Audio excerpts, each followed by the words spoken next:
listening to ASOTU CON Sessions by Effectv, live from ASOTU CON 2023.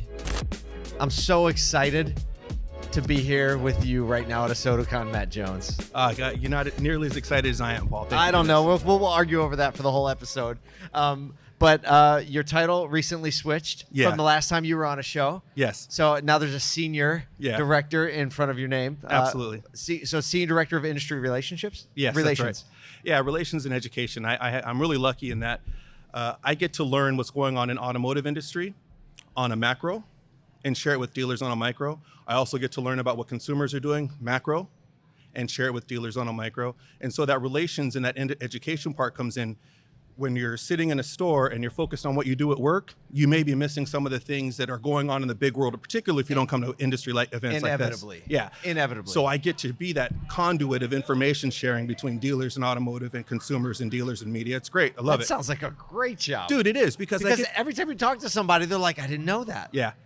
It is. So listen, I mean, you could talk to somebody in the media and you can tell them something about automotive that they've never considered. And next thing you know, that gets in front of 6 million people or 10 million people. It's incredible. So yeah, I'm a pretty lucky dude. Yeah. No doubt. Yeah. Okay. So so you say you kind of listen to consumers and you pass that information on. Yeah. Where are you getting the information from consumers? Where's that coming from? We get it from a lot of places. There's a lot of people who, there's a lot of publicly available information sources, but our most valuable place is our own owned channels. TrueCar, the TrueCar domain gets somewhere between 8 and 10 million car shoppers every month. And we understand their behaviors. We can see based on how they perform on our site, what they're looking for, what turns them on, what turns them off. And then we also see how they transact. We see the time in which they transact. So for example, we understand that nearly 10% of people who start off the process of shopping for a new car are gonna buy a used car.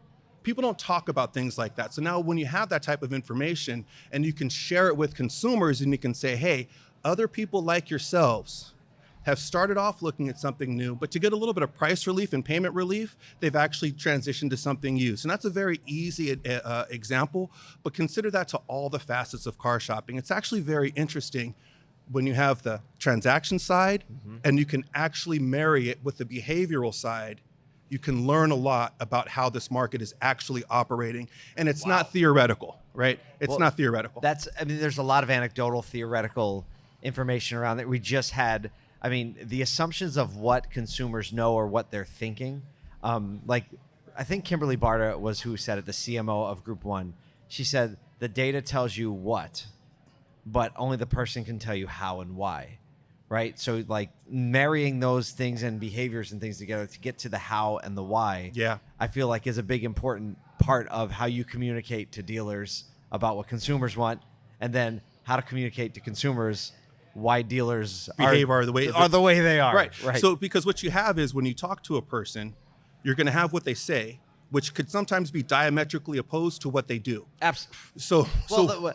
Not to go all the way to buyers or liars, right? Which is like the quip that people have said. But I think people who are uncertain and don't feel like we're in a fully trustworthy situation are just predisposed to not being fully transparent with what they're trying to do. Yeah, and then when we consider, I think one of the blinders that we have on as an industry is that we smell this, we live this, it's in our blood, right? Yeah. But the average car on the road is 12 and a half years old. That means that the average car buyer hasn't been in our environment in 12 and a half years. It was a little different 12 years ago. It was a little different 12 and a half years ago. So when they have an idea of what they say they're going to do, and then they're touched with the reality of what's going on into the market, and then being able to collect all that information and say, hey, dealer, we know that you know what's going on in your market, but this is what's happening collectively, and this is why it matters. We're seeing people are searching for cars for more than 75 miles away. So you may be focusing on your DMA, but there could be somebody in Milwaukee who's looking at your inventory if you're in Idaho, and you need to know how they're thinking too. So it's actually great. We're also learning, with this type of data, we're starting to see a divergence of how car shoppers not just behave and think, but actually the world that they're living in. We're starting to see a separation of people who are buying cars because they want cars. And there's a completely different group of people who are buying cars or attempting to buy cars because they need cars. So when you say divergence, I think need buyers, want buyers have always been around, right? But what's the difference now? So a want buyer is saying, I'm getting this because it's a bit of a luxury. It's a bit of a reward. I don't necessarily, my life will not change materially if I don't have a new vehicle. So maybe I want some new technology. Maybe I want to play with something that says EV. Maybe I want something different because it's cool, right? Right. The behavior of somebody who's doing something that's cool is very different than somebody who says, I need this. And the Right. people There's who a are, life change. it's a life change, right? Right. And Something happened. And what we find out is that the people who are in that need base, they tend to be looking for lower priced cars. There's not a lot of lower priced cars.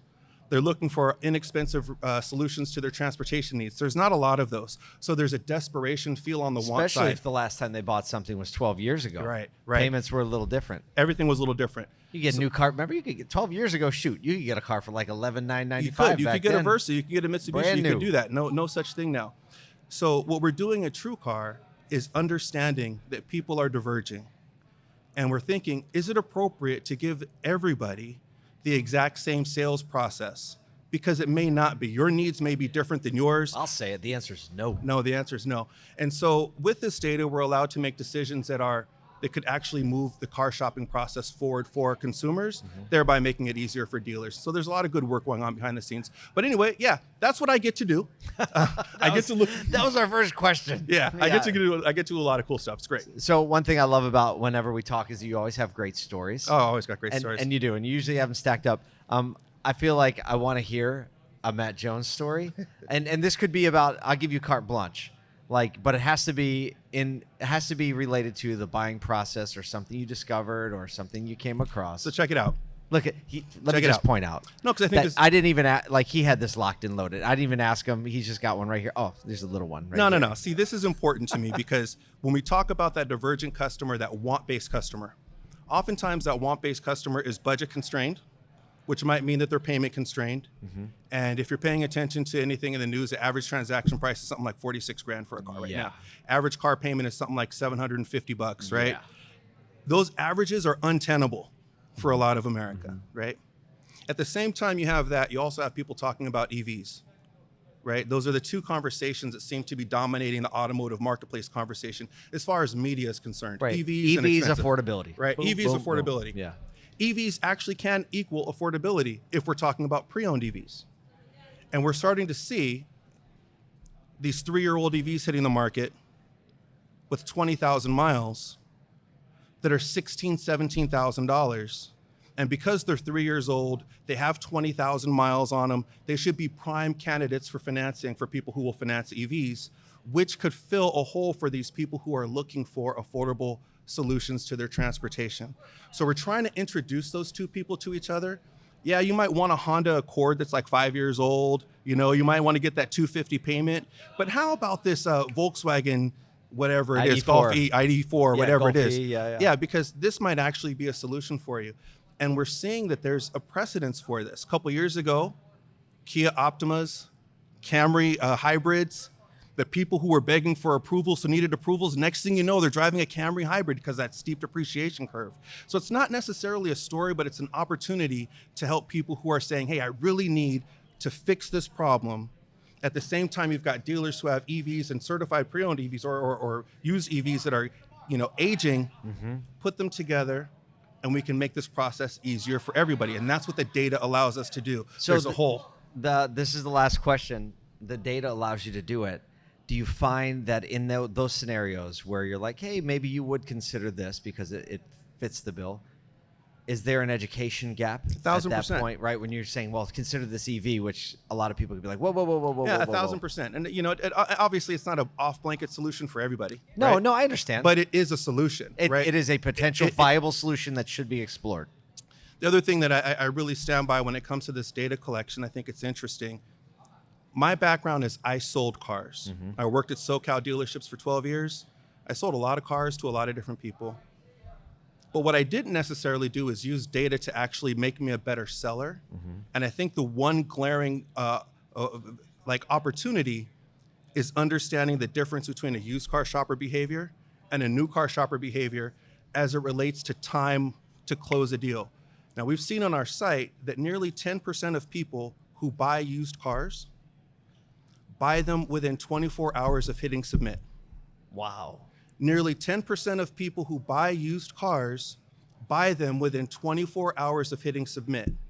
Now, when I think to myself, when I was a car salesman working in the internet department, I had a singular process for my new car shoppers and my used car shoppers. But now with this type of data and this behavioral data, maybe I need a used car Different process. journey. Right, absolutely. So these are the things that we get to do when we marry, data and consumer behavior, and it makes things, again, smoother for the consumer, which the after effect is our dealers can be a little bit happier. And we're not greedy. We share this information with more than just our dealers. Because it's like, what they say, a rising tide lifts all ships. So we want to help rise that tide. Well, I think that that's a great place to end, Matt. Every time we talk, I learn a little bit more about what you do, and I start like looking and feeling like a little bit more broader in the industry. So thanks for sharing that with us Thanks for and having the us. industry. And thanks for ASOTU CON. This is just fantastic. Hey, man, it's our pleasure. Talk to you soon.